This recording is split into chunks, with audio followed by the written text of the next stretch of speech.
India में ना बहुत सारे पेशेंट्स ऐसे भी हैं जो ऑब्सेस्ड हैं अपनी पॉटी से। सुबह उठ के पॉटी नहीं आएगी, फॉर्म्ड पॉटी नहीं आएगी तो गलत। जगह है जहाँ जनरेशनली नॉनवेज खाया जा रहा है और कुछ जगह है जहाँ वेजिटेरियन डोमिनेटेड सोसाइटी थी। तो क्या इंटेस्टाइन लेंथ में फर्क पड़ता है? से आपकी फैटी लिवर डिजीज से आपकी अल्कोहलिक लिवर डिजीज है, बहुत सारी ब्रेन की डिजीज है, वो गट बैक्टीरिया से रिलेटेड है। तो उसको उसमें बहुत सारी चीजों में डिपेंड करता है sir. Even the mode of delivery newborn की, वेजाइनल है कि सिजेरियन है, ब्रेस्ट फीड हुआ है बच्चा नहीं हुआ है, कौन से एनवायरमेंट में पैदा हुआ है, कितना हाइजीनिक एनवायरमेंट था नहीं था, इस सब पे गट बैक्टीरिया डिपेंड करता है। पूरे दिन तीनों मील में रोटी खाना भी गलत है सर आप इंडिया में कितने लोग हैं जो 1 ग्राम पर केजी प्रोटीन दिन का खाते हैं? पहले तो यहीं पे गलत है सर। बिल्कुल, यहाँ पे प्रोटीन का कोई कॉन्सेप्ट ही नहीं है। और अगर आप प्रोटीन खा रहे हैं तो वे प्रोटीन खा रहे हैं। इंडिया में कोई न्यूट्रास्यूटिकल रेगुलेटेड नहीं है। हमारे पास कितने पेशेंट हैं जो जिम में वे प्रोटीन दिया उसको किसी ने, उसका पेट परमानेंटली खराब हो गया। वो जब खाना खा रहा है वो पॉटी जा रहा है, उसको कह रहा है डाइजेस्ट नहीं हो रहा, मेरा खाना ऐसे ही निकल रहा है। Hello everyone, welcome to the Gut Feel Show. My name is Pranav Vashist and this podcast is all about awareness, and we want you to learn a lot of things which can improve your life and take you forward for all the growth that you've been waiting for. आज के हमारे guest हैं doctor Shubham. He is an gastroenterologist and हम उनसे discuss किया बहुत सारी चीज़ें जहाँ पर हमें एक्चुअली समझ में नहीं आता है कि हमारा गट और हमारा दिमाग साथ में कैसे काम करता है। There is a brain gut axis जिसके बारे में डिस्कशन हुआ। And I'm telling you one thing for sure, Dr. Shubham is a force which is unstoppable. He's very ruthless and resilient. You've got to learn how his mind works. I'm sure he's going to create a lot of awareness going forward. This podcast will personally help you understand कैसे आपका stress और anxiety आपके गट को खराब कर रहा है and vice versa. Also, diet में क्या क्या चीज़ें हैं और वो कैसे अननोइंगली आपकी डाइट को खराब कर रहे हैं. And very important thing, कैसे ब्लैक कॉफी आपको लिवर इश्यूज से बचा सकता है. Keep watching this podcast till the end and subscribe us to know मोर.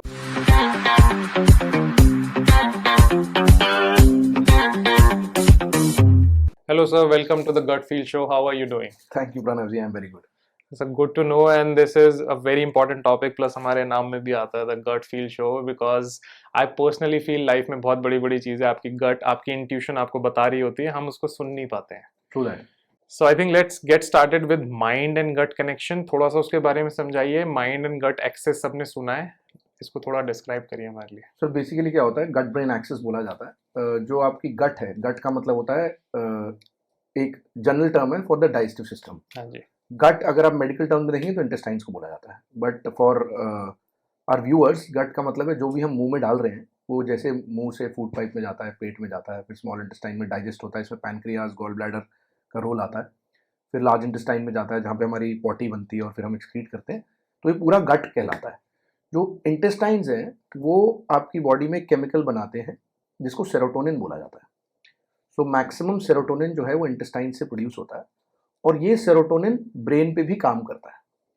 ये सेरोटोनिन की ही डेफिशिएंसी या सेरोटोनिन की एक्सेस आपके mood disorders, depression, anxiety cause करने के मेन इफेक्ट रखते हैं. तो इसीलिए जब भी गट के थ्रू, ब्रेन के थ्रू सेरोटोनिन इम्बैलेंसेस होते हैं तो हमारी जनता में ये सब depression, anxiety, mood disorders type चीज़ें मिलती हैं. तो अगर आप देखेंगे, आपके अगर मेडिको फ्रेंड्स हैं, जैसे मैं इनमें काफ़ी डील करता हूँ कि मैं गैस्ट्रोएंटरोलॉजिस्ट हूँ, और कोई साइकेट्रिस्ट अगर आपके हों दोस्त, तो आपको बताएंगे जो सेरोटोनिन स्टेबलाइज करने वाली दवाइयाँ होती हैं यही डिप्रेशन, एंजाइटी और मूड डिसऑर्डर्स की दवाइयाँ होती हैं. तो इसीलिए गट ब्रेन एक्सिस का जो एक्चुअल मेडिकल लिंक है वो सेरोटोनिन के थ्रू है. तो सर एक बार थोड़ा सा समझाइए सेरोटोनिन क्या क्या काम कर रहा है हमारी बॉडी में. सेरोटोनिन सर सबसे पहले तो आपकी डायurnal वेरिएशन के लिए ज़रूरी है. डायurnal वेरिएशन मतलब बायोलॉजिकल क्लॉक, मतलब सुबह उठते हैं तो सेरोटोनिन ज़्यादा होता है, वो वेकफुलनेस के लिए ज़रूरी होता है. जैसे जैसे रात होती है तो आपके इंटेस्टाइन्स में एक एंजाइम होता है जिसे पैरा एन मिथाइल ट्रांसफरेज बोलते हैं. ये एंजाइम सेरोटोनिन को मेलाटोनिन में कन्वर्ट करता है. मेलाटोनिन जैसे जैसे शाम होती है वो बढ़ता है और हमें नींद आती है. इसीलिए आपने देखा होगा जेट लैग होता है कि आप यहाँ से यूएस जाते हैं तो आपको इंडियन टाइम के हिसाब से नींद आ रही होती है, उसको सेटल होने में 72 घंटे लगते हैं. वो सेरोटोनिन मेलाटोनिन का बैलेंस की वजह से होता है. आपने देखा होगा, आप कई बार आप हैवी मील खाते हैं, कार्ब रिच मील, जैसे राइस खाते हैं, आप रोटी खाते हैं और कोई हैवी करी खाते हैं तो आपको एकदम से खाना खा के नींद आती है. ऐसा क्यों होता है? क्योंकि जब भी इंटेस्टाइन्स में इतना सारा खाना जाता है तो पैरा एन मिथाइल ट्रांसफरेज, जैसे हमारी लैंग्वेज में पीएनएमटी बोलते हैं, वो एक्टिवेट हो जाता है, सेरोटोनिन को मेलाटोनिन में कन्वर्ट करता है. इसलिए ये मेन होता है. जैसे आप देखें किसी को डिप्रेशन, एंजाइटी वगैरह चीज़ होती है तो उसको नींद नहीं आती. वो इसलिए क्योंकि सेरोटोनिन इम्बैलेंस होता है, तो एडिक्वेट मेलाटोनिन सही टाइम पे नहीं आ रहा होता. राइट. तो जैसे नाइट शिफ्ट वर्कर डिजीज होती है, जैसे इंडिया में लोग रह रहे हैं, यूएस टाइम जोन में काम कर रहे हैं, तो उनका सेरोटोनिन मेलाटोनिन तो वैसा ही है, तो इसीलिए उनको नींद में इशू आता है, क्योंकि बायोलॉजिकल क्लॉक तो है डिस्टर्ब बट वर्किंग क्लॉक वहाँ पे। यस, तो ये सेरोटोनिन का मेन इफेक्ट है। सेरोटोनिन नॉर्मल होना is very important for our clear thinking, for our good mood, for no anxiety, no stress. So इसलिए गट ब्रेन एक्सिस इतना ज़्यादा पॉपुलर हुआ है। ठीक है सर, इसमें मुझे ये तो समझ में आया कि कैसे दोनों चीज़ें कनेक्टेड हैं, लेकिन अभी भी ये एक chicken and egg problem type sound करता है। क्या पहले आया है? क्या गट प्रॉब्लम पहले आती है या मेंटल हेल्थ प्रॉब्लम पहले आती है? सर ये आपको कोई भी नहीं बता सकता, बट मेजर टाइम ऐसा देखा गया है कि जब आपको थोड़ा बहुत एंजाइटी डिप्रेशन टाइप पर्सनैलिटी होती है, मतलब एंग्शियस पर्सनैलिटी या डिप्रेसिव पर्सनैलिटी होती है आपकी, ओके तो एक फर्टाइल ग्राउंड बनता है जिसमें गट के सिम्टम्स ज़्यादा आते हैं। अच्छा, गट खराब होने के चांसेस बढ़ जाते हैं। सिम्टम्स ज़्यादा आते हैं सर। जैसे आप अगर गट ब्रेन एक्सिस की बात करें ना, गट ब्रेन एक्सिस का सबसे बड़ा डिसऑर्डर जो है वो सबसे पॉपुलरली इरिटेबल बाउल सिंड्रोम के नाम से जाना जाता है। अब इरिटेबल बाउल सिंड्रोम का एक्चुअल मतलब है कि आपकी आंतों में कोई बीमारी नहीं है, पर सिम्टम्स आंतों के। समझ रहे मेरी बात? तो आप इतने कॉमनली ये टर्म मिसयूज होती है, हमारे पास तो रैंडमली पेशेंट आते हैं, सर मैं आईबीएस बहुत सालों से, कोई भी बीमारी बहुत सालों से अगर होती है इसका मतलब वो बीमारी बहुत बड़ी नहीं है। जब हम मेडिकल कॉलेज में पढ़ाते हैं, फिर मैं इंडिया के टॉप मेडिकल कॉलेज से पढ़ा हुआ हूँ, हमें जब पढ़ाते हैं तो कहते हैं मेडिकल हिस्ट्री में अगर आप 3 या 6 साल की हिस्ट्री दे रहे हैं किसी बीमारी की, तो यार मतलब वो बीमारी इतनी बड़ी नहीं है, क्योंकि अगर इतनी लंबी कोई बीमारी होती तो अब तक तो पेशेंट को खा गई होती ना। बिल्कुल। तो वही मैं आपको बोल रहा हूँ, जो irritable bowel syndrome functional symptom continue हो रहा है, सिम्टम कंटिन्यू हो रहा है क्योंकि आपकी अंडरलाइन मेंटल हेल्थ इशू बहुत ज़्यादा है। जैसे देखिए सर, इंडिया में ना बहुत सारे पेशेंट्स ऐसे भी हैं जो ऑब्सेस्ड हैं अपनी पॉटी से, कि सुबह उठ के पॉटी नहीं आएगी तो गलत है, है ना? फॉर्म्ड पॉटी नहीं आएगी तो गलत है, वो पॉटी को देख देख के परेशान होते रहते हैं। इनसिक्योरिटी क्रिएट करी हाँ, जाती तो है। अब आप देखेंगे तो अगर आप यूएस में रहे हैं, यूरोप में रहे हैं, वेस्ट में जहाँ पे फाइबर इतना रिच नहीं रहा, तो लोग हफ्ते में 1 से 2 बार पॉटी जाते हैं और खुश रहते हैं। क्या वो फ्रेश नहीं होते हर रोज? तो ये हमारी सोसाइटी का एक कन्वेंशन है, इट्स नॉट अ रूल कि आप हर रोज पॉटी जाएंगे तभी आप फ्रेश होंगे। हमारे पास इतने सारे पेशेंट इनको हम बोलते हैं ये ऑब्सेशन निकालिए, अच्छा, तो वो सिम्टम गट का नहीं है ना सर, सिम्टम तो आपके दिमाग का है। No, it's not necessary, but generally हमारा जो ईटिंग स्टाइल है, अगर आप ढंग से सैलड्स खा रहे हैं, क्योंकि हम आज भी मेजॉरिटी पॉपुलेशन वेजिटेरियन है, तो फाइबर अच्छा होता है, तो हम हर रोज वॉशरूम जाते हैं और वो एक हेल्थ टाइप हमारा कन्वेंशन बन गया है, बट वो रूल नहीं है, right? It's not a rule, world wide नहीं है। मतलब जैसे मैं बहुत सारे पेशेंट्स को बोलता हूँ कि यार आप इंडिया में पैदा हुए हो, सपोज आप चाइना जाओ, तो आप जहाँ डिनर करने जाओगे वो सांप खा रहा होगा आपके साथ बैठ के, कॉकरोच भी खा रहा होगा, तो आप देख के बोलोगे यार ये क्या खा रहा है, वो आपको देख के बोलेगा आप दाल चावल खा रहे हो। तो आप जहाँ पैदा हुए, जिस तरह की लाइफ आपने देखी, आपको लगा यही जिंदगी है, बट एक्चुअली ऐसा नहीं है। करेक्ट, पर्सपेक्टिव उतना नहीं है। पर्सपेक्टिव तो आपको पता कैसे लगेगा कि दुनिया में ये भी एग्जिस्ट करता है। आप कोरिया जाओ, जापान जाओ, तो अब जापान अगर गए, टोक्यो मेरी ट्रेनिंग हुई है थोड़े टाइम, वो बिल्कुल ड्राई बीफ खाते हैं विदाउट एनी चटनी, विदाउट, आप खा भी नहीं सकते। एक तो हम बीफ नहीं खाते, इंडिया में बहुत ही कम पॉपुलेशन होगी जो बीफ खाती होगी, और वहाँ मिलता ही हुआ है। करेक्ट, बिल्कुल, आपको मैकडॉनल्ड्स में कुछ नहीं मिलेगा। हाँ, तो नॉर्मल चीज बर्गर इज बीफ बर्गर। या आप उनको वेज बोलोगे चिकन दे देंगे। हाँ, वेज में अंडा भी मानते हैं, उनके लिए कई व्हाइट जगह मीट, वेज में they will give you egg. White meat उनके लिए chicken and fish is veg. बिल्कुल।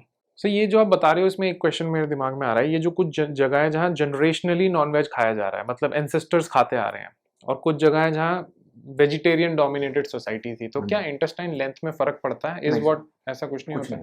ऐसा कुछ भी नहीं है, ये जेनेटिक्स से इंटेस्टाइनल लेंथ्स में कुछ वेरिएशन आ सकते हैं। हाँ, मतलब जेनेटिक्स में बोल रहा हूँ, लाइक खाने पे डिपेंड नहीं होता, खाने पे डिपेंड नहीं, बिकॉज डाइजेशन दोनों का स्लो है। फॉर एग्जांपल, मतलब अगर जैसे नॉन वेज का डाइजेशन स्लो होता है, वेज का थोड़ा फास्ट होता है, फाइबर रिच होता है, क्योंकि तो मूवमेंट तेज होती है, होती है, तो नहीं, बट लेंथ में फर्क नहीं पड़ेगा सर, इंटेस्टाइन नहीं पड़ेगा, लेंथ में नहीं पड़ेगा।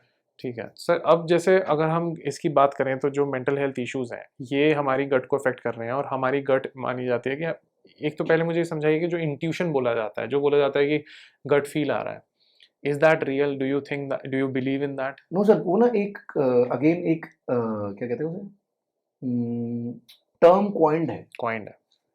गट फीलिंग का मतलब है आपका सबसे बड़ा इंटरनल ऑर्गन जो है वो गट है। हाँ, मुंह से लेके करेक्ट एनस तक, जहाँ से बॉडी का, और उसमें काफी न्यूरॉन्स हैं उसके अराउंड। हाँ, मतलब वो तो है ही। एंटेरिक नर्वस सिस्टम एक अलग चीज है, एंटेरिक का मतलब इंटेस्टाइनल नर्वस सिस्टम, वो अलग है, वो अलग से बना हुआ है पूरा उसके लिए।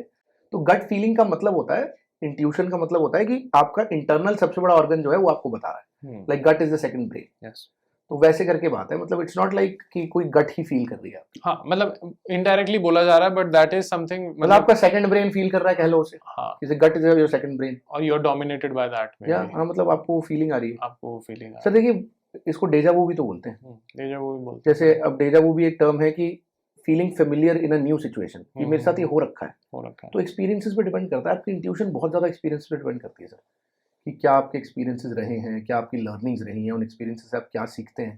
जैसे आज मैं आपसे पहली बार मिला हूँ, हाँ जी, तो ये मेरा सेकंड या थर्ड पॉडकास्ट है, तो मेरी डिलीवरी बेटर हुई है, क्योंकि जो बाकी पॉडकास्टर्स थे उनसे भी जो मेरी बात हुई है, उससे मेरे कुछ एक्सपीरियंसेस हुए हैं। बिल्कुल, तो वो सारा मेंटल हेल्थ में वो भी रोल प्ले करता है, आपके एक्सपीरियंसेस क्या रहे हैं। पास्ट बहुत ज्यादा रोल एग्जैक्टली प्ले करता है। एग्जैक्टली। और जैसे हम आज, क्योंकि आपका गट फील है, तो हम बात कर रहे हैं कि आप क्या फील करते हैं। अब फील करने में भी सर मेंटल स्ट्रेंथ बहुत बड़ा रोल प्ले करती है। बिल्कुल, अगर मैं डिसाइड कर लूँ कि मैं फील ही नहीं करता इस चीज़ को, तो आपका ब्लॉक हो गया वो चीज। मैं डिसाइड कर लूँ कि जो गया सो गया, मुझे सोचना ही नहीं है उसके बारे में, और मैं fake it till you make it करता जाऊँ, मैं आगे बढ़ता जाऊँ और चीज़ें पीछा छोड़ता जाऊँ, आगे बढ़ता जाऊँ और चीज़ें पीछे छोड़ता जाऊँ, तो एक टाइम ऐसा आएगा कि रिफ्लेक्स ऐसा ट्रेन हो जाएगा कि मैं पीछे का सोच ही नहीं रहा। आपने सेल्फ ट्रेन कर लिया अपने। I have a good memory, but I choose to have bad memory about things which I want to have. इसी में हम बात करते हैं कि बहुत सारे लोग होते हैं जो मूव ऑन ही नहीं कर पाते, करेक्ट, वो इमोशनली लेबाइल होते हैं।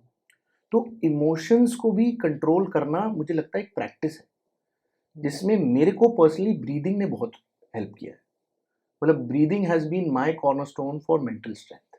मतलब मेडिटेशन करते हैं। मेडिटेशन, मैं प्रॉपर मेडिटेशन नहीं करता हूँ। I come from a Brahmin family, Hindu Brahmin family, but I'm not very religious, but I'm very spiritual. Okay. In the morning, I take 50 deep breaths. Okay. When I wake up for 5 minutes, and I thank the Almighty for whatever He's given me and whatever He's not given me. Okay. ये मेरा process है जो बहुत सालों से चल रहा है, एंड मुझे बहुत हेल्प किया है इसने, क्योंकि मुझे बहुत फीलिंग आ जाती है मुझे कब मैनिपुलेट किया जा रहा है, कब कोई इंसान मुझे ढंग से बात कर रहा है, कब कोई इंसान का क्या मतलब है। एंड बहुत सारे लोग मेरे को बोलते हैं कि डॉक्टर साहब आपकी एज बहुत कम है। I am senior consultant director of gastroenterology at Fortis hospital Vasant Kunj. हाँ जी। I am 36 right now.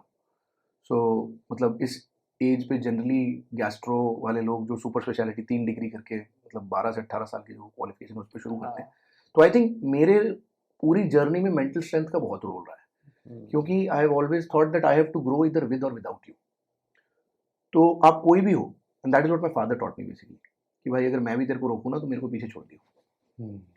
तो उससे मुझे लगता है कि आप तो ये रेजिलियंस है आपके अंदर कि आपको आगे चलते रहना है। हाँ, मतलब हर रोज सुबह उठना है और मेहनत करनी है। हाँ। अब आपको और मेरा क्या रिश्ता है, हम तो ऐसे रैंडमली टच में आए, पर I wanted to create a difference. जैसे कल ही हमारी एक रील क्या कहते हैं वायरल हुई, 12 मिलियन व्यू 24 घंटे में। तो आज मुझे सुबह किसी डॉक्टर ने बोला तू बहुत लकी है। तो मैंने कहा हाँ मैं लकी हूँ, बट अब मैं उसको कैसे समझाऊं यार, लक भी तो क्रिएट करना पड़ता है। लक के लिए अभी गाड़ी में बैठ के हम वसंत कुंज से गुड़गांव आए हैं आपके पास, बिना किसी होप के कि क्या रिजल्ट आएगा, और अभी मेरे पीए ने मुझे बताया कि 2-3 और पॉडकास्ट के इनवाइट आ रहे हैं, मैंने सबको हाँ बोला। तो आप रिलेंटलेसली वो कर भी तो रहे हो। बिल्कुल, आप फील नहीं कर रहे हो, एक्टिवली आप फील नहीं कर रहे हो, आप कर्म कर रहे हो। तो ये सब मेंटल रेजिलियंस है कि नहीं है? बिल्कुल।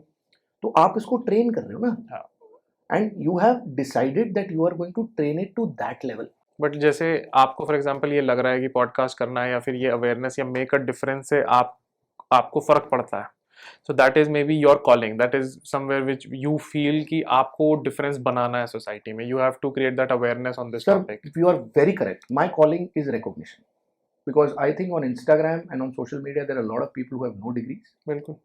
And they are creating ruckus and people are following them. People are misinformed. Okay. I am a very well-read guy. I am a gold medalist, multiple gold medalist. I have been awarded by multiple ministers also. I have studied from government medical colleges and all India topper रहा हूँ मैं throughout. तो मेरे को लगता है कि, और मैं अच्छा ओरेटर हूँ। आप देखेंगे डॉक्टर्स जो हैं वो इतने अच्छे से कम्युनिकेट नहीं कर पाते कई बार, बिकॉज वो इतने पढ़ाई के चलते दब जाते हैं। बिल्कुल। So I'm a good orator, so I want to take this opportunity to network and create a difference where I am recognized in the society that ये बंदा बिना monetization के एक awareness create कर रहा है। तो मेरा विजन है एक ब्रांड क्रिएट करना, जैसे जो गैस्ट्रो लिवर केयर जो मेरा हैंडल है, जिसके हम ये पॉडकास्ट डालेंगे, तो ये विजन है सर उसका। बिल्कुल। तो मैं फील नहीं करता, मैं गट फील पे बैठ के फील नहीं कर रहा हूँ। तो मैं पेशेंट्स को भी सिखाता हूँ, आप फील कर रहे हो कहीं ना कहीं आपकी इमोशनल इमेच्योरिटी है, कोई चीज़ आपको हर्ट कर रही है। जैसे मैं आपको स्पेनिश में गाली देता हूँ, आपको नहीं समझ आएगी, आप बोलो पता नहीं क्या बोल रहा है, चले जाते हो। अब मैं आपको हिंदी में गाली देता हूँ, आपको समझ आ गया, मुझे वापस गाली दोगे। पर क्या आप समझ के ना समझ कर सकते थे उसको? क्या आप में इतनी मेंटल स्ट्रेंथ है कि शायद आप ये समझ पाए कि जो गाली दे रहा है वो उसके अपनी लिए जिंदगी में मेंटल परेशान स्ट्रेंथ है, चाहिए। कि वो अपनी जिंदगी में परेशान है भाई, बिल्कुल। उसके घर वाले से खुश नहीं रख रहे, उसकी बीवी से कलेश है, आई उसके थिंक इसी के around majority of society revolve कर रही है अभी, रिएक्शन आ तो सर जाता है। हमारी साइकेट्री में, साइकोलॉजी में एक थ्योरी है जो मैं आपको बता रहा था ऑफ कैमरा, जिसे वेब थ्योरी बोलते हैं। हाँ जी। V for victimization, A for accusation, B for blame, E for expectations. तो हमें समझाया जाता है 99.9% जनता इसमें दुनिया खत्म हो जाती है कि मेरे साथ ही क्यों हुआ, विक्टिमाइज, बिल्कुल। मेरे साथ ही क्यों हुआ, वाई मी, इसलिए हुआ क्योंकि मेरी बीवी ने किया, मेरे बच्चे ने किया, मेरी गर्लफ्रेंड ने किया, मेरे बाप ने किया, मेरी माँ ने किया। Blame game. अगर मेरा बाप उस समय पे ये जमीन खरीद लेता तो आज मैं गरीब नहीं होता। तो भाई मेहनत करी। बिल्कुल।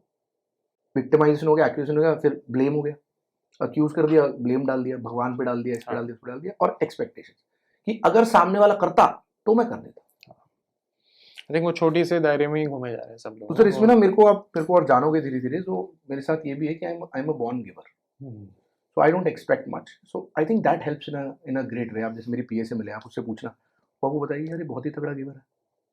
So the world is giving me in different ways. तो वो अब आगे चल के आप जब रेट्रोस्पेक्टिवली देखते हो आपको समझ नहीं आएगा, because what you do when no one is watching, I think that is the game, that is the real thing actually. जैसे एक हर्षा भोगले साहब का टेड टॉक था कि जब इंडिया वर्सेस साउथ अफ्रीका का फाइनल था अभी वर्ल्ड कप T20 जो इंडिया जीती थी, तो डेविड मिलर का लास्ट बॉल पे कैच पकड़ा था सूर्य कुमार ने, उसने इतने आराम से कैसे पकड़ लिया? क्योंकि वो प्रैक्टिस में 1000 बार पकड़ रहा था, तुम लोग नहीं देख रहे थे। तो मेंटल हेल्थ और मेंटल स्ट्रेंथ भी सर प्रैक्टिस है, मेंटल वो माइंडसेट बनाता है। बिल्कुल जितना मेंटल स्ट्रेंथ ज्यादा होगी उतना माइंडसेट तगड़ा होगा बिल्कुल इंसान का, बिल्कुल, और सारा खेल माइंडसेट का है। बिल्कुल अपॉर्चुनिटी क्रिएट जो करेगा आपके पास कॉन्फिडेंस है, जो आप में दिख रहा है कॉन्फिडेंस, ये स्ट्रॉन्ग माइंडसेट का एक रिफ्लेक्शन है। बिल्कुल। तो Because- स्ट्रॉन्ग माइंडसेट बन रहा है आपकी स्ट्रेंथ से। लास्ट बार में हमने ये बात करी थी कि अगर मेरा पर्पस आपकी मेरी लाइफ में इंपॉर्टेंस से ज्यादा है और मुझे समझ आता है कि आप मेरे पर्पस के बीच में बाधा हो या आप मेरे साथ ग्रो नहीं कर रहे, तो I will let you go. ये समझना बहुत इंपॉर्टेंट है, यहीं फंसी हुई आधी दुनिया, ये लेटिंग गो या फिर फॉरगिवनेस, यहीं पे एंड गेम उसमें खत्म ना हो मुझे जाता आपसे है। कोई कंप्लेंट नहीं है, I am okay with your vision or lack of vision or your lack of mental strength, ये एक्सेप्टेंस हुआ ना and sir. I am not angry with you हाँ। Boss, I am okay, you are okay, let's make peace and move ahead, Move because on. I have to grow either with और without you, that's my father's teaching and I have to grow at any cost, मतलब कुछ भी हो जाए। इसमें sir acceptance role play कर रही है ना, अपने सामने वाले को एज इट इज एक्सेप्ट कर लिया, आपको कोई- प्रॉब्लम नहीं हो रही है कि ऐसा क्यों है। कोई एग्जिस्टेंस ना, ठीक है यार। हाँ, मतलब हम इसी चीज में फंसे रह जाते हैं कि इसने मेरे साथ ऐसा क्यों किया, ऐसा क्यों है। सर मैं बताता हूँ ना आपको, आपको अगर 100 लोग जानते हैं तो 100 लोग एक डिफरेंट वर्जन जानते हैं। हाँ। वो अपने दिमाग में एक ओपिनियन लेके चल रहे हैं कि आप ऐसे हो। आपको जिस दिन इस चीज से फर्क पड़ना बंद होगा उस दिन आपकी जिंदगी बदलेगी। बिल्कुल। कि भाई तू मेरे बारे में क्या सोच रहा है, इससे मुझे क्या। उससे कोई जहां पे आपको ये डिफरेंस समझ में आ गया कि इससे मुझे फर्क नहीं पड़ेगा, तब आप लाइफ में नहीं सर आगे पड़ेगा, बढ़ना शुरू पर 6 महीना आप कोशिश करो ना उस पर। मैं कितने पेशेंट को बोलता हूँ सुबह उठ के बोलो ऑल इज वेल, करोगे। मैं ठीक हूँ, आई एम गुड, भगवान ने मुझे हेल्दी बनाया है, मेरे कोई मेजर बीमारी नहीं है, मेरे माता पिता ठीक है, मैं 2 बार हफ्ते में उनके साथ डिनर कर पा रहा हूँ, बात कर पा रहा हूँ दिन में 1 बार 2 बार, मेरे बीवी बच्चे सब कुछ ठीक है, मेरे भाई बहन ठीक है, तो भाई बहुत बढ़िया है। अब मेंटल स्ट्रेंथ की बात कर रहे हो, मैं आपको बहुत इंटरेस्टिंग बात बताता हूँ। मैंने ये टर्म कॉइन करी थी अपनी प्रैक्टिस में, सास बहू सिंड्रोम। ओके। तो इस पे एक रील भी हमारी जो आने वाली है, ठीक ठीक है। तो हमारे पास बहुत सारी यंग फीमेल्स आती हैं, न्यूली मैरिड, जब से शादी हुई है उसके 1-2 महीने से उन्हें गंदे वाले गट के सिम्टम्स आ रहे हैं। आप हिस्ट्री लेते हो, बहुत हिस्ट्री लेते हो, आपको समझ आ जाता है कि ये ना एडजस्टमेंट इश्यूज हैं और ये सेकेंडरी गेन है। सेकेंडरी गेन का मतलब होता है सर पेशेंट को एक्चुअली सिम्टम्स हैं, बीमारी नहीं है और मरीज को नहीं पता है।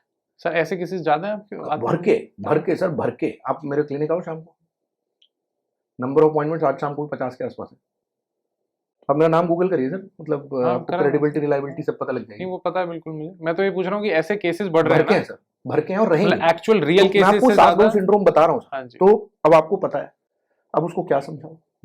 पर अगर आप उसके कोई इन्वेस्टिगेशन करते हो और चाहे इन्वेस्टिगेशन नॉर्मल हो और उस पेशेंट को उसकी खुशी के लिए समझाते हो कि नहीं नहीं ये दिक्कत है, तो वो जो सिंपथी उस न्यूली मैरिड लड़की को मिल रही है अपनी फैमिली से, उससे वो बड़ी खुश है। हमारे पास कितनी ऐसी फीमेल्स हैं इनको कोई बीमारी नहीं है बट वो उसका बहाना बना के अपने मायके चली जाती है। तो आपका घर का कलेश थोड़ा ना मैं सॉल्व कर सकता हूँ, ठीक है। इसी तरह हमारे पास ओल्ड लेडीज है जिनको स्ट्रेस आया हुआ जब से बेटे की शादी हुई है, क्योंकि वो बेटे को गिव अवे नहीं कर पा रही, क्योंकि जिंदगी भर वही उसकी जिंदगी रही है। हाँ, उसकी एक्सेप्टेंस सोसाइटी में तब हुई थी जब उसका बेटा हुआ था।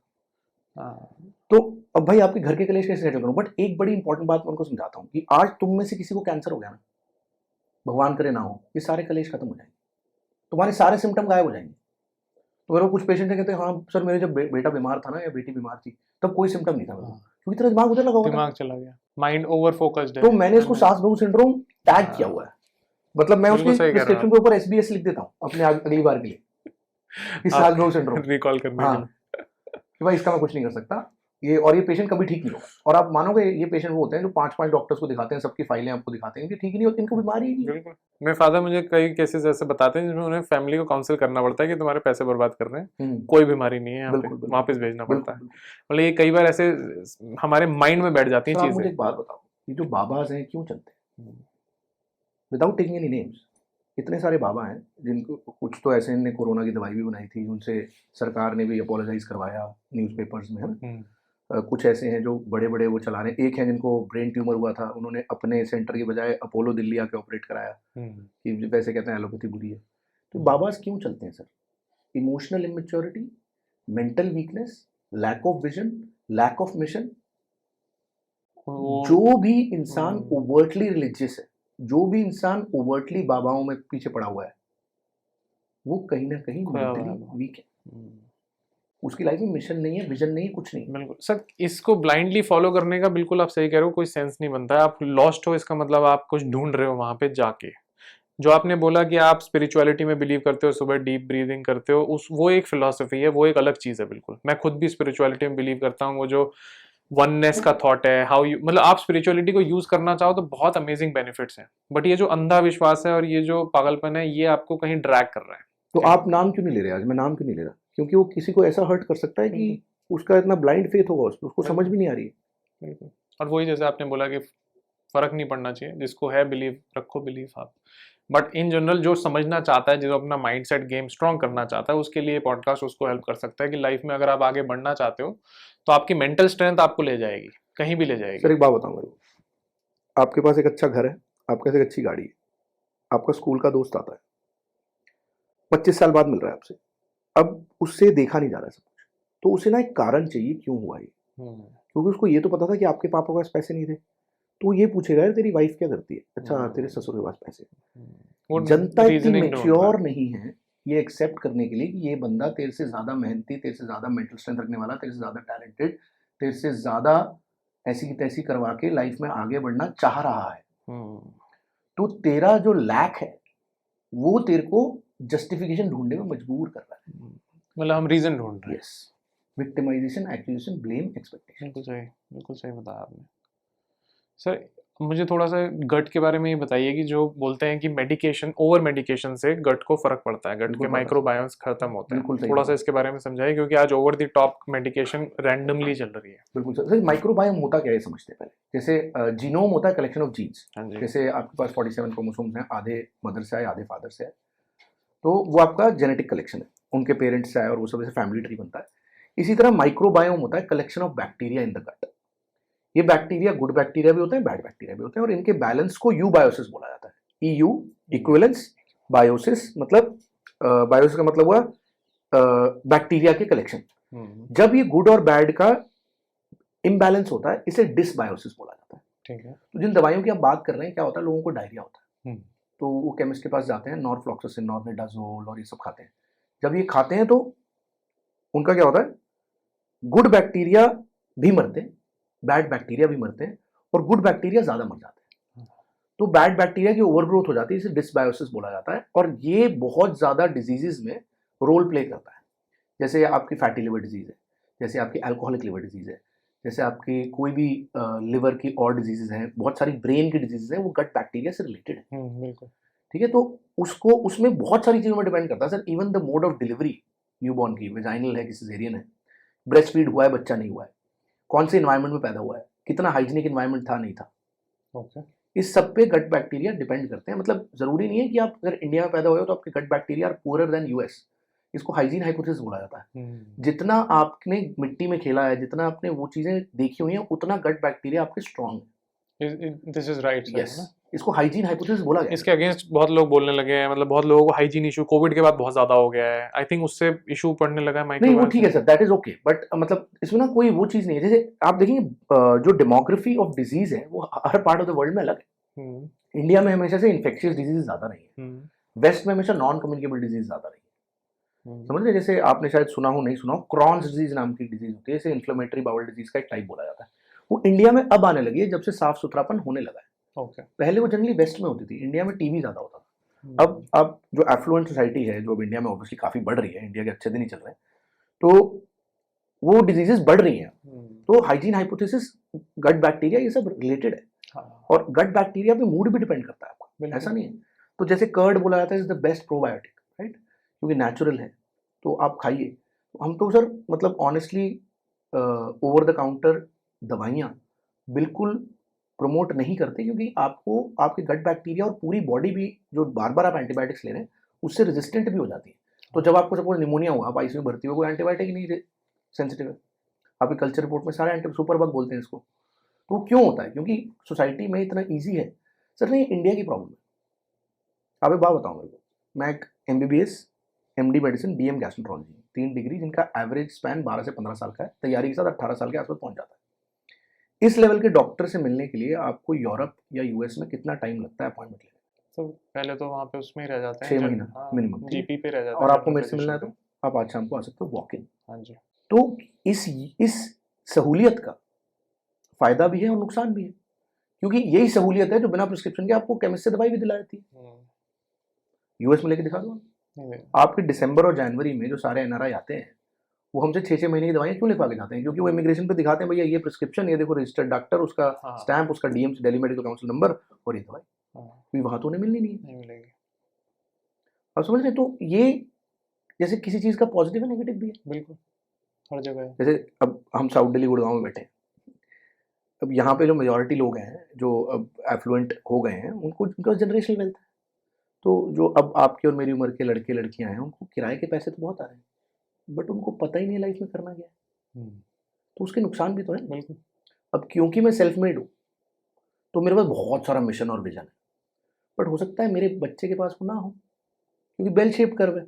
तो आप ये नहीं बोल सकते ना कुछ करते हुए। अब that is again mental weakness, कि आप बोल रहे हो नहीं मुझे ना सिर्फ पॉजिटिव चाहिए, नेगेटिव चाहिए नहीं। हर चीज का पॉजिटिव और नेगेटिव तो है ही ना सर। हाँ बिल्कुल। आप बोलो कि मैं BMW चलाऊंगा या मर्सिडीज चलाऊंगा, तो भाई जब उसकी लाइट खराब होगी तो लाख रुपए खर्चा भी आएगा, वो 8,000 रुपए मारुति की तरह नहीं लगेगा। बिल्कुल, प्रोज एंड कॉन्स हर चीज, बिल्कुल हर चीज के हैं। तो ये हमें मानना है। आप सबसे सुंदर लड़की से शादी करोगे तो उसके कुछ टैंट्रम्स भी होंगे, बिल्कुल, तो भी मानने पड़ेंगे आपको। कॉन्सिक्वेंसेस हर चीज बिल्कुल हर चीज के हैं। वो नेगेटिव्स हम नहीं देख रहे, हमें सब कुछ पॉजिटिव चाहिए। हम एक्सपेक्ट बहुत ज्यादा कर रहे हैं दुनिया से। आप देख लीजिए आज टाइम पे शादियां नहीं चल रही। बिल्कुल, वो कर ही नहीं रहे। अब तो चल नहीं रही थी, अब करनी भी बंद हो गई है। अगर आप देखोगे तो ड्रॉप इन मैरिजेस बहुत ज्यादा हो गया। 30s के 35 की एज में जो है वो तो शादी नहीं करना चाहता है अभी। तो एक्सपेक्टेशंस बहुत ज्यादा है ना, सब कुछ ही मुझे करके दो। बिल्कुल, मैं तो कुछ करूंगा ही नहीं। पका पकाया सब कुछ दो मेरे को, मतलब मैं क्या करूंगा रब जानता है। है ना? मतलब तुझे क्या करना है भाई, तू क्या करेगा भाई, उसे पता ही नहीं है। पर उसे जो चाहिए उसकी लिस्ट आप सुनोगे तो आप मतलब 2 मिनट में पगला वगला जाओगे, भाई तू कहाँ से आया है, नॉर्मल इंसान है कि नहीं। बिल्कुल सही कह रहे हो आप। तो हम बात कर रहे थे सर, मेंटल पीस भी ना बाय करना पड़ता है। जैसे आपको ये पहचान होनी चाहिए कि कौन सा ऐसा इंसान है जो आपको आके एक्टिवली आपके मेंटल पीस को डिस्ट्रॉय कर रहा है। बिल्कुल, और आपको वहां पे समझना है क्या सुनना चाहता है, उसे सुन के बात काट के आगे निकलना है एकदम से। ठीक है? कि एक मीम आपने देखा होगा कि I agree with whatever you से, दैट्स ब्लेटेंटली स्टूपिड। कहता है I agree, ignorance is bliss. नहीं भाई ठीक है ना, मुझे क्यों तेरे से लड़ाई करनी है, मेरे पास इतना कुछ है करने को। भाई दिन में घंटे कम है, या तो घंटे बढ़वा दे, 36 घंटे का दिन करवा दे कि मैं और काम कर पाऊँ, है ना? या फिर भाई 24 घंटे तो इतना ही टाइम है। मतलब वो खाली दिमाग शैतान का घर होता है, वही लोग इस खुरापात में घुसते हैं। सर कितने फोन बजते होंगे मेरे दिन में बताओ? 1000 से ज्यादा, कॉल सेंटर की तरह फोन बजता है। ठीक है, अब मैं क्या किससे बात करूं यार, अगर मैं पहले ही इससे बात कर रहा हूँ तो प्रायोरिटी तो दे ही रहा हूँ। अब वो प्रायोरिटी जब मैं दे रहा हूँ तो मैं अपना मेंटल पीस खरीद रहा हूँ। जिस मिनट वो मेंटल पीस खराब कर रहा है उसे काट के आगे निकलना मेरा काम है। बिल्कुल, वरना पीछे रह जाओगे। बिल्कुल, पीछे क्या रह जाओगे, सस्टेन ही नहीं कर पाओगे। हाँ। एक तो चीज ग्रोथ है, दूसरा सस्टेनेबिलिटी भी तो है। जिस लेवल पे पहुंचे उस लेवल पे सस्टेन भी तो करोगे। बिल्कुल। एक लेवल पे प्लेटू आएगा, फिर वो कुछ टाइम रहेगा, फिर वो ग्रो करेगा। हाँ। तो अगर प्लेटू में ही आप सस्टेन नहीं करोगे तो ग्रो कैसे करोगे? जैसे एक बहुत अच्छी किताब पढ़ी थी मैंने, साइकोलॉजी ऑफ मनी। उसमें एक चीज लिखी थी कि what ever survives thrives. Majority businesses, majority relationships जो इनिशियल टेस्टिंग पीरियड नहीं सर्वाइव कर पाते वो खत्म हो जाते हैं। जो सर्वाइव करते हैं वो थ्राइव करते हैं। तो सर्वाइवल मोड में जो सस्टेनेबिलिटी है उसके लिए भी मेंटल स्ट्रेंथ चाहिए बहुत ज़्यादा, क्योंकि एक्चुअली वहीं पे टेस्ट हो रही होती है आपकी मेंटल स्ट्रेंथ। एग्जैक्टली।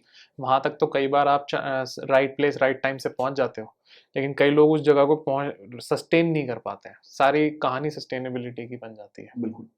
तो सस्टेनेबिलिटी से थोड़ा सा मुझे गट सस्टेनेबिलिटी समझाइए, क्योंकि आज की डेट में हसल कल्चर वगैरह में डाइट बिल्कुल रैंडम हो चुकी है लोगों की। पिछले लास्ट 20-30 साल में शुगर बहुत ज़्यादा इन्फ्यूज हो गया है डाइट में। शुगर का क्या इम्पैक्ट है, क्यों शुगर नहीं खाना चाहिए? सर देखो, शुगर का प्रॉब्लम क्या है ना, शुगर और सिंपल कार्बोहाइड्रेट्स का प्रॉब्लम ये है कि they are giving you an insulin spike. और इंसुलिन जैसे ही तेजी से बढ़ता है आपका शुगर फैट में कन्वर्ट होता है और लिवर में डिपॉजिट होता है। वो first sign of fat deposition in the body होता है। तो जैसे जैसे वो फैट लिवर पर डिपॉजिट होता है, एक लेवल आता है जब लिवर की कैपेसिटी फैट डिपॉजिशन पास हो जाती है। जब वो पास होती है तो फिर फैट स्पिल होता है ब्लड में, वो हार्ट में जाता है तो हार्ट अटैक कराता है, गॉल ब्लैडर में स्टोन बनाता है, दिमाग में जाता है स्ट्रोक कराता है। इसलिए जो आपने सुना होगा fatty liver, fatty liver is a window कि यहाँ पे फैट डिपॉजिट होने लगा है तो इसके बाद तेरी ओवरीज में डिपॉजिट होगा, तो जैसे लेडीज में पीसीओएस हो जाता है, पॉलिसिस्टिक ओवेरियन सिंड्रोम। इस सबको इंसुलिन रेजिस्टेंस कहा जाता है। तो ये होता शुगर खाने से, शुगर खाने से डायबिटीज नहीं होता है। शुगर खाने से, हाई कार्ब डाइट खाने से, बहुत ज्यादा इंसुलिन स्पाइक से आपको इंसुलिन रेजिस्टेंस होता है। इंसुलिन रेजिस्टेंस से आपको एक लेवल आता है कि सपोज करिए 5 लोग मिलके 10 काम कर सकते हैं। अब आपने इतना आगे लोड लगा दिया कि जो 5 लोग कर रहे थे 50 लोग ही कर पा रहे हैं, तो एक टाइम आएगा ना सारे लोग हार जाएंगे। सारे लोग। तो इसी तरह ये जो रेजिस्टेंस है ये फैट की है इंसुलिन के आगे। जब ये इतना हो जाएगा कि इंसुलिन काम नहीं कर पा रहा और पैनक्रियाज बना बना के थक गया है, तो इंसुलिन रेजिस्टेंस से डायबिटीज हो जाएगी, जिसको टाइप 2 डायबिटीज बोलते हैं, जो इंडिया में क्लासिकली होती है, जो मोटापे और ओबेसिटी से होती है, जो अच्छे दिन की बीमारी है एक तरह से। ठीक है, तो शुरू फैटी लिवर से होती है। अगर आप किसी गैस्ट्रोएंटरोलॉजिस्ट को दिखाएंगे तो वो आपको बताएगा कि fatty liver is a window to diabetes, fatty liver is a window to heart disease, fatty liver is a window to stroke. मतलब पहला, सबसे पहला साइन है वो। Yes yes. इसलिए आज के टाइम में लोग कहते हैं फैटी लिवर बहुत कॉमन है, कुछ नहीं होता, ऐसा नहीं है। वो विंडो है। अब किसी को नहीं पता किसको होगा किसको नहीं होगा। तो लिवर पे बहुत कुछ डिपेंड करता है, शुगर पे डिपेंड करता है, आप कितने ज़्यादा रोटी चावल खा रहे हैं उस पर डिपेंड करता है, आपका प्रोटीन इंटेक कितना है उस पर डिपेंड करता है। जैसे हमारी एक रील वायरल हुई ब्लैक कॉफ़ी की, तो एनईजीएम का मैंने आपको आर्टिकल पढ़ा है क्योंकि उस रील पे बहुत लोगों ने। ब्लैक कॉफ़ी का थोड़ा सा ये समझाइए कि ब्लैक कॉफ़ी की क्या क्या बेनिफिट्स हैं? पहले तो new England journal of medicine sir, दुनिया का सबसे बड़ा जर्नल, उसमें पब्लिश्ड आर्टिकल है जो मैंने आपको पढ़ा है कि black coffee caffeine dose 78 milligram से ज़्यादा जो बंदा ले रहा है उसका लिवर फाइब्रोसिस सिग्निफिकेंटली लोअर है than people who are having less than 78 milligrams of caffeine, right? क्योंकि शुगर नहीं आप डाल रहे हैं और मिल्क क्योंकि कैलोरी में हाई अगर नहीं डाल रहे हैं और आप 3 से 4 कप ब्लैक कॉफ़ी पी पा रहे हैं दिन में, तो डेफिनेटली आपके लिवर फाइब्रोसिस पे डेफिनेटली फर्क पड़ रहा है। और क्योंकि अगर लिवर फाइब्रोसिस पे फर्क पड़ रहा है, जैसे हम बता रहे हैं आपको, लिवर फैट और liver fibrosis a window to heart disease, diabetes and everything, तो उसके लिए भी प्रोटेक्टिव है वो इनडायरेक्टली। दूसरी बात, जो बुलेट प्रूफ कॉफी की बात करते हैं उसमें ऐसा देखा गया है सर, एक कन्वेंशन है, कोई रूल नहीं है। क्योंकि वो जो आपके थोड़ा सा एसिडिटी ज्यादा कराते हैं तो वो उसको लेयर बनाता है स्टमक पे घी, तो आपको बेटर फील कराता है।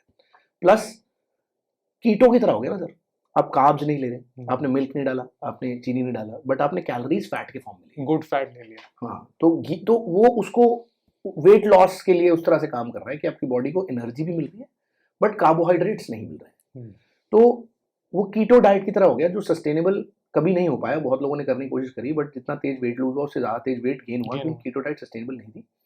बट ये बुलेट प्रूफ कॉफ़ी के बारे में। दूसरा, कॉफ़ी में कुछ एंटीऑक्सीडेंट्स भी हैं सर जो अच्छे हैं, उसमें कोई भी डाउट नहीं है। और कॉफ़ी थोड़ा सा एनोरेक्टिक भी है सर। एनोरेक्टिक समझते हैं? एनोरेक्टिक एक साइंटिफिक वर्ड है, भूख कम लगवाने, आपके कैलोरी इंटेक भी कम हो जाता है। तो इस तरह से कॉफ़ी इफेक्टिव तो डेफिनेटली है, इसमें कोई भी डाउट नहीं है।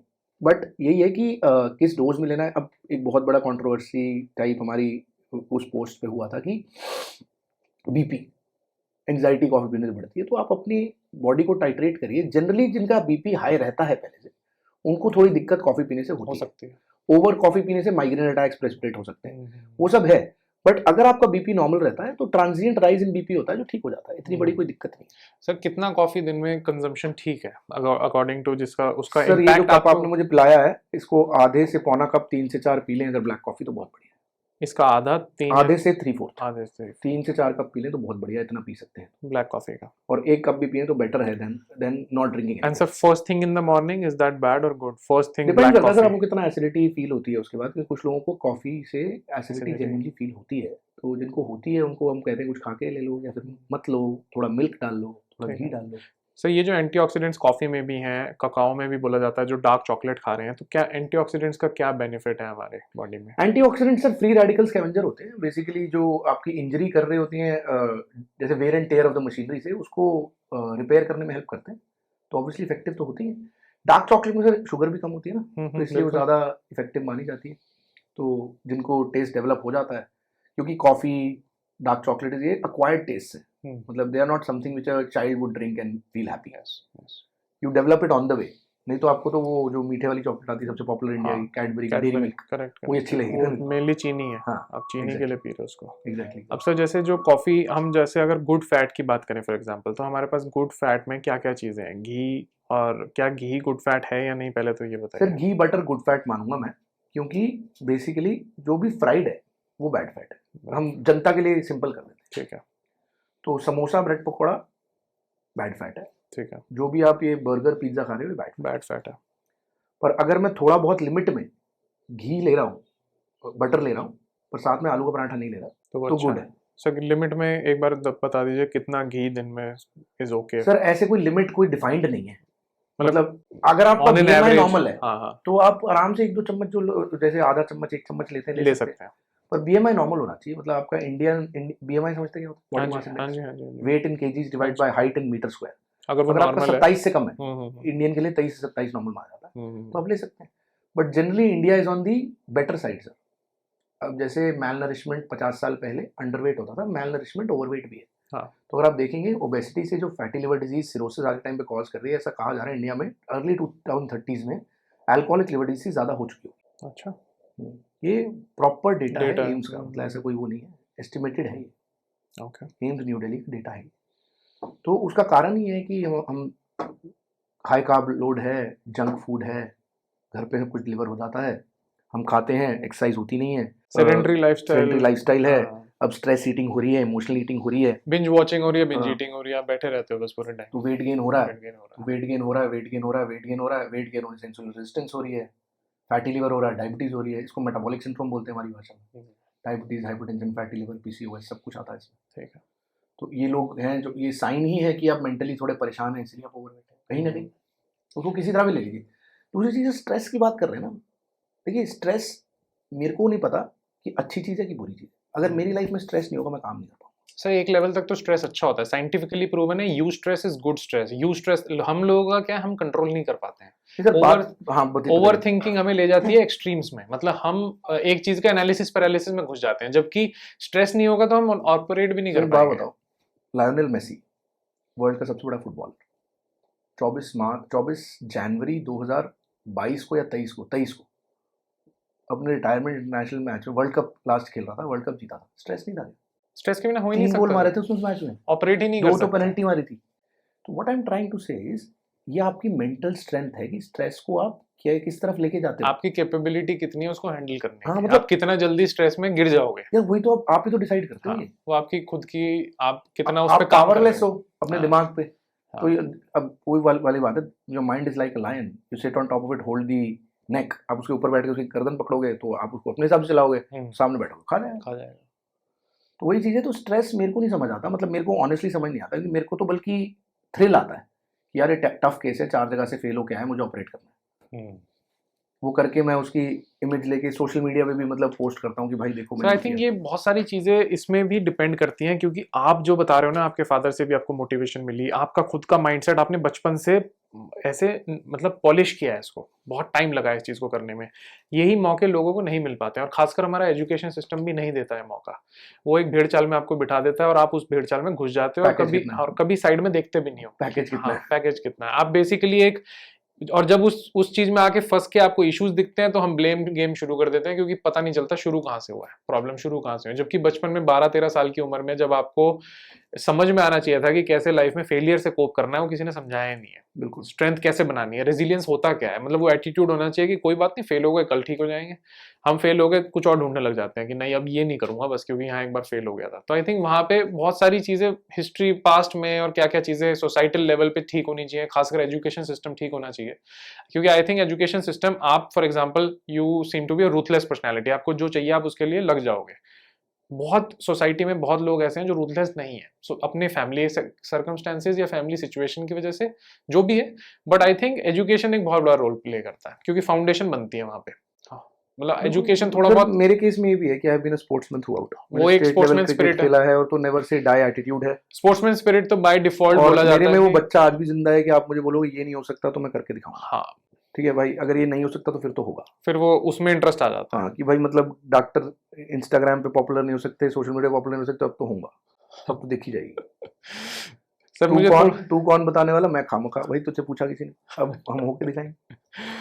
बिल्कुल ठीक सर, आपका आई थिंक बहुत डॉक्टर्स को आना भी चाहिए। मैं अपने फादर को भी बोल रहा हूँ बहुत टाइम से, क्योंकि डॉक्टर्स की knowledge should be the real knowledge. ये जो रैंडम ज्ञान बट रहा है इंस्टाग्राम पे should be stopped. Yes sir मुझे थोड़ा सा ये बताइए, जो इन्फ्लेमेशन होता है बॉडी में, जो इंजरीज के बाद भी हो जाता है, उसमें बोलते हैं कि वीट या फिर कोई भी ग्रेन या फिर मिल्क उसको हार्म कर रहा होता है, क्या ऐसा है? नहीं, अच्छा, बिल्कुल नहीं है।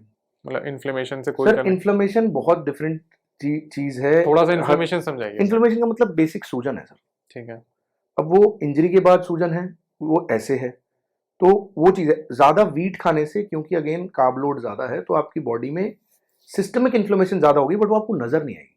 ब्लड टेस्ट में जरूर नजर आ सकती है, बट अगर आपकी हड्डी टूटेगी पैर की तो आपको इन्फ्लेमेशन वहां पे नजर आएगी। तो लोकलाइज इन्फ्लेमेशन, सिस्टमिक इन्फ्लेमेशन एक डॉक्टर के लिए बहुत डिफरेंट टर्म्स है।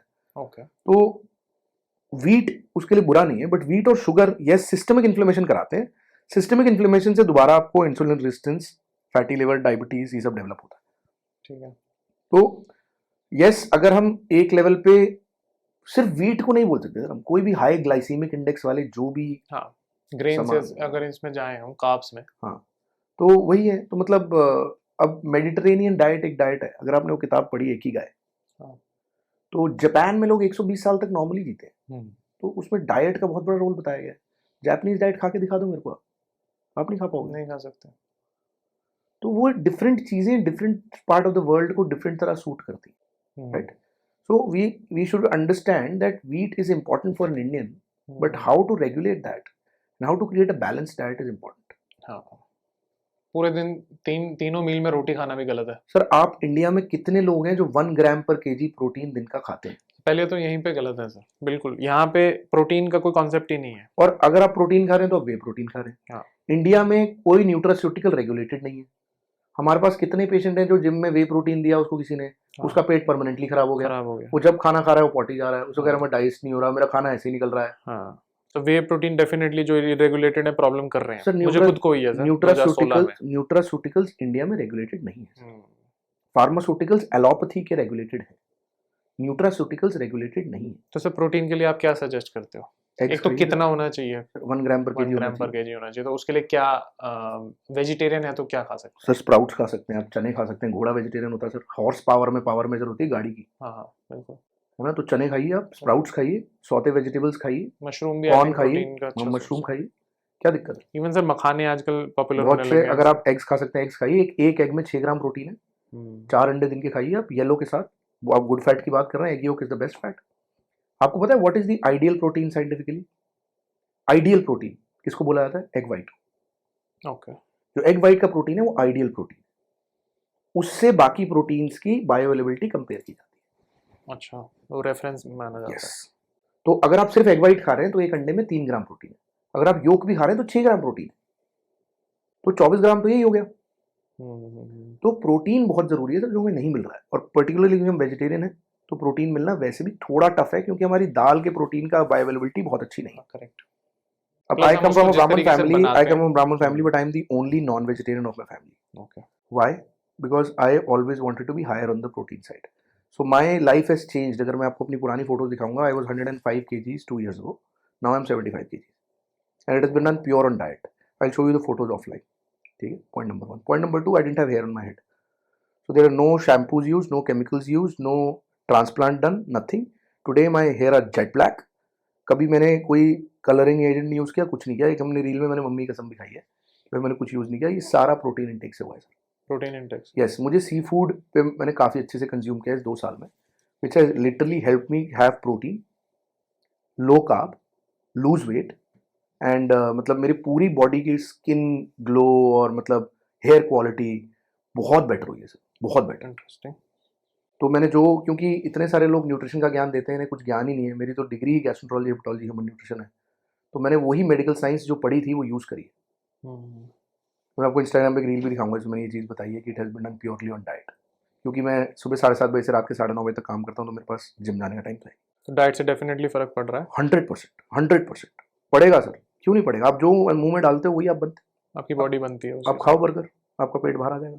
तो इसमें एक और चीज़ समझाइए, जैसे स्मोकिंग का फर्क फॉर श्योर आपके लंग्स पे तो असर पड़ ही रहा है, हमारे गट पे भी असर पड़ रहा है. बिल्कुल पड़ रहा है sir. Gastric ulcers, H pylori, stomach cancers, oesophageal cancers, smoking से. Pancreatic cancers. बल्कि पैनक्रियाटिक कैंसर तो बोला जाता है नॉन स्मोकर में होता ही नहीं है मेजॉरिटी केस में. ओके. ब्लैडर कैंसर, सिर्फ इंटेस्टाइन की बात कर रहे हैं, यूरिनरी ब्लैडर की बात कर रहा हूँ.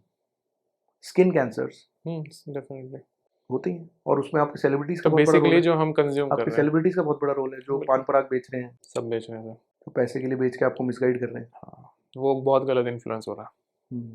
पान पराग और तंबाकू बिमल और ये सब बेच रहे हैं. बिल्कुल बिल्कुल. शुगरी प्रोडक्ट्स बेच रहे हैं. फ्रूटी में कितनी सारी एक्ट्रेसेस ऐड कर रही हैं. ये तो सर अभी आई एम ग्लैड कुछ इन्फ्लुएंसर्स आए हैं जो फूड के बैक साइड को डिफाइन करने लगे हैं ठीक से, कि क्या क्या लिखा है, उसका मतलब क्या है. वरना किसी को ध्यान भी नहीं पड़ता था कि इंग्रेडिएंट्स लिखे क्या है और उनका मतलब क्या है. इंडिया में ना रेगुलेटेड नहीं है. मैं आपको बता रहा हूँ, मेरे पास कुछ दोस्त हैं जो ये वे प्रोटीन वगैरह वाला काम करते हैं. कहते हैं यार मुझे तो ये भी नहीं पता पैक कौन करता है. हाँ, नहीं पता. नहीं, आई थिंक बहुत इरेगुलेटेड है, बहुत ज़्यादा. सर एक रैपिड फायर मुझे आपके साथ करना था थोड़ा सा, उसके बारे में आप 1 वर्ड या कुछ आंसर दे सकते हैं. आप every day in the morning आप कॉफ़ी लोगे या चाय लोगे? What would be your preference? Coffee लोगे. Sir intermittent fasting or eating light breakfast for an obese person? Sir eating light breakfast. Eating light breakfast. Time restricted eating. ठीक है. Sir gut friendly food plus sedentary lifestyle या regular exercise plus non gut friendly food? दोनों नहीं. दोनों नहीं, दोनों ही गलत है. बैलेंस. बैलेंस. बट अगर आप एक्सरसाइज नहीं कर सकते, बिकॉज विद एज आप एक लेवल पे एक्सरसाइज नहीं कर पाओगे, तो diet any day is 80 to 90% of weight loss. Good friendly gut friendly food is definitely top priority. आप दही कितना खा रहे हो दिन में, आप आलमंड्स कितने खा रहे हो, वॉलनट्स कितने खा रहे हो, आप एग्स कितने खा रहे हो. सर आपने बात करी थी ना वेजिटेरियन फूड प्रोटीन, आप खाओ, आलमंड्स खाओ, वॉलनट्स खाओ, बिल्कुल. काजू अवॉइड करो, किशमिश अवॉइड सर इन पे ही मुझे एक चीज़ पूछनी थी, क्या इनको भिगो के खाना इंपॉर्टेंट है? I don't think so. I don't think so. बल्कि आपके बैग में हमेशा एक छोटा बॉक्स होना चाहिए. इसमें मैं लेके चलता हूँ, उसमें वो भी खजूर भी होता है. हाँ बढ़िया. Sir no smoking no alcohol plus sedentary lifestyle or smoking alcohol and active lifestyle आज की डेट में, क्योंकि हसल कल्चर में सेकंड वाला बहुत ज़्यादा है.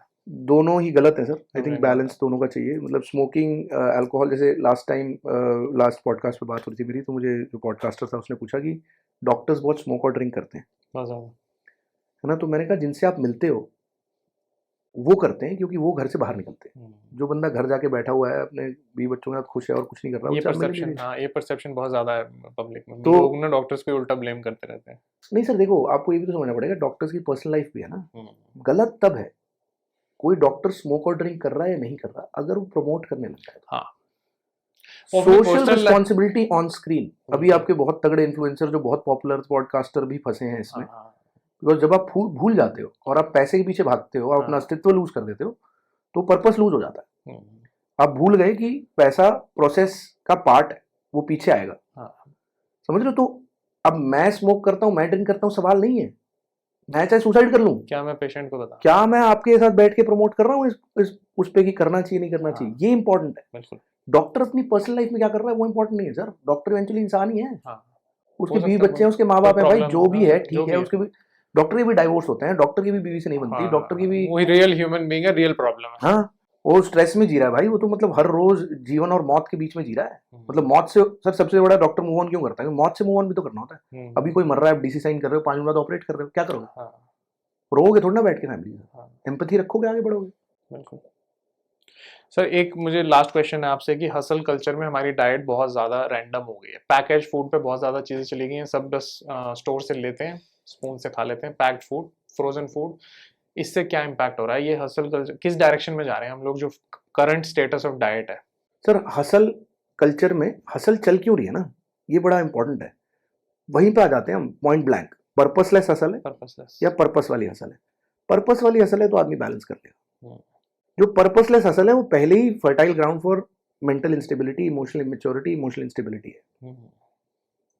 Lack of awareness. और सर दूसरी चीज़ है ना, ये जो हमारी नई जनरेशन है ना, ये सब इंजॉय भी करती है यार, मतलब जो मेंटल इंस्टेबिलिटी को इंजॉय भी कर रही होती है, उनको भी नहीं पता होता, सेकेंडरी गेन होता है वो, हाँ, जो चीज़ मिल रही होती है उन्हें पसंद ही नहीं आती, कोई भी चीज़ हो, हाँ, वो उस लेवल पे पहुंच चुके हैं वैनिटी के, कि जो नहीं मिल रहा वही चाहिए, हाँ, तो highest form of mental instability है, वो बनती बनती चीज़ को एक्टिवली बिगाड़ देंगे। क्यों कुछ और चाहिए, हाँ मूड चेंज हो गया। हाँ, तो मूड चेंज हो गया मतलब तेरा मूड डिसऑर्डर है भाई, ऐसे कैसे मूड चेंज होता है? अगर मैं कल को मरीज को जाके बोल दूंगा आज मूड चेंज हो गया, तेरा ट्रीटमेंट नहीं करूंगा, वो तो पकड़ के मार देगा मेरे को, है ना? कॉन्ग्रुएंसी तो चाहिए, कॉन्ग्रुएंसी तो इमोशनल मैच्योरिटी से आएगी यार, बिल्कुल। Whatever I feel is okay, but I need to perform at this level. अगर सचिन तेंदुलकर उस टाइम पे जाके बोलता है आज मेरी बीवी से भी लड़ाई हो गया, मैं बैटिंग नहीं करूंगा, है ना, तो मतलब you have to detach, emotional detachment is a sign, highest form of mental strength. बिल्कुल, आपकी मेच्योरिटी लेवल ज़्यादा है, आप लाइफ में चीज़ें ज़्यादा अचीव कर पाओगे क्योंकि आप कनेक्टेड कम चीज़ों से हो। बिल्कुल, आप सर और वो सीखते हो ना, मैं आपको बता रहा हूँ, fake it till you make it मेरी थ्योरी,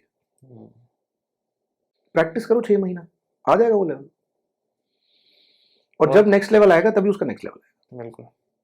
आई थिंक बहुत इंटरेस्टिंग डिस्कशन था about the gut mind mind set actually, and कैसे लाइफ में चीज़ों से मूव ऑन करके अपना माइंड सेट ठीक करना इंपॉर्टेंट है, क्योंकि बाकी बहुत सारी चीज़ें उससे इफेक्ट हो रही हैं। तो thank you for coming to the show sir, it was an amazing conversation. Thank you so much.